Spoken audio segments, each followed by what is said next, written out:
आदित्य ने जब adult toy के बारे में श्रव्या को बताना शुरू किया तो उसका मुंह खुला का खुला रह गया।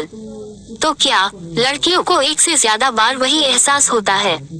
श्रव्या ने मासूमियत से पूछा। और जब मुझे यूं अजीब सा महसूस होता है तो क्या वही सब कुछ है?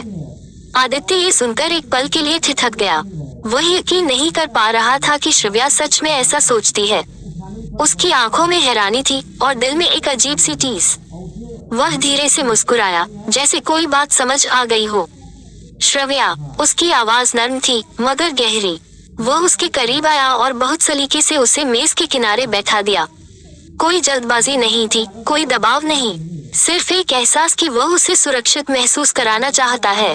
उनकी नजदीकी अब नई नहीं थी। कई बार की चुपचाप बैठी शामें, लंबी बातें और वो पल जब शब्दों से ज्यादा आंखें बोलती थीं। आदित्य ने उसके माथे से लगकर कहा, मैं तुम्हें कुछ भी महसूस कराने से पहले तुम्हारी इजाजत चाहता हूँ। श्रव्या की आंखों में हल्का सा डर था मगर उससे ज्यादा भरोसा। उसने सिर हिलाया। आदित्य ने उसका हाथ थामा, जैसे कहना चाहता हो, मैं यही हूँ। वह उसके कान के पास फुसफुसाया, जो भी होगा तुम्हारी रफ्तार से होगा। उस पल में कोई शोर नहीं था, बस दो दिलों की धड़कनें थीं और एक नया एहसास जिसे शब्दों में समझाना मुश्किल था। श्रव्या ने पहली बार अपने भीतर किसी अनजानी खुशी को महसूस किया।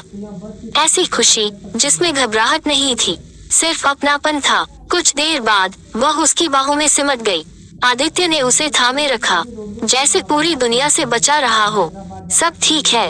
उसने धीरे से पूछा। श्रव्या ने मुस्कुराते हुए सिर हाँ में हिलाया। हाँ, बहुत। वह शर्मा गई और आदित्य हंस पड़ा। अब समझ आया, उसने हल्के मजाक में कहा। श्रव्या ने आंखें चुरा ली। थोड़ा सा कुछ पल चुप्पी रही, फिर श्रव्या ने हिम्मत करके पूछा, पर मैं तुम्हारी पहली नहीं हूँ ना? आदित्य ने बिना झिझक सच कहा, नहीं, लेकिन वो सब बीत चुका है। उसने उसकी ठोड़ी उठाकर आंखों में देखा। तो मेरा आज हो श्रव्या, और अगर सब सही रहा तो मेरा कल भी। ये सुनकर श्रव्या का दिल तेज धड़क उठा। क्रूज पर लोग उन्हें शादीशुदा समझते थे, मगर असली सवाल तो उसके बाद का था। मैं तुम्हारे भविष्य का हिस्सा हूँ, उसने धीमे से पूछा। आदित्य ने उसे और पास खींच लिया। सब कुछ तेजी से हो रहा है, मैं जानता हूँ, वह बोला, लेकिन मैं इसे रोकना नहीं चाहता। फिर उसने अपनी दादी, जिंदगी और जिम्मेदारियों की बात की। उसने बताना शुरू किया कि उसकी दादी उसे लगातार शादी करने और उन्हें एक पोता पोती देने के लिए कैसे टोकती रहती थी। बदले में उसकी दादी उसे अपनी कंपनी के शेयर देने वाली थी। उसने कहा, और मुझे गलत मत समझना श्रव्या, ये बस संयोग से सुविधाजनक लग सकता है, लेकिन असली वजह ये नहीं है।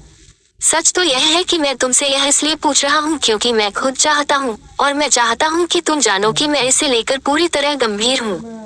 और अंत में बिना घुमा फिरा कर बोले, श्रव्या, क्रूज के बाद मुझसे शादी करोगी? श्रव्या की सांस थम गई।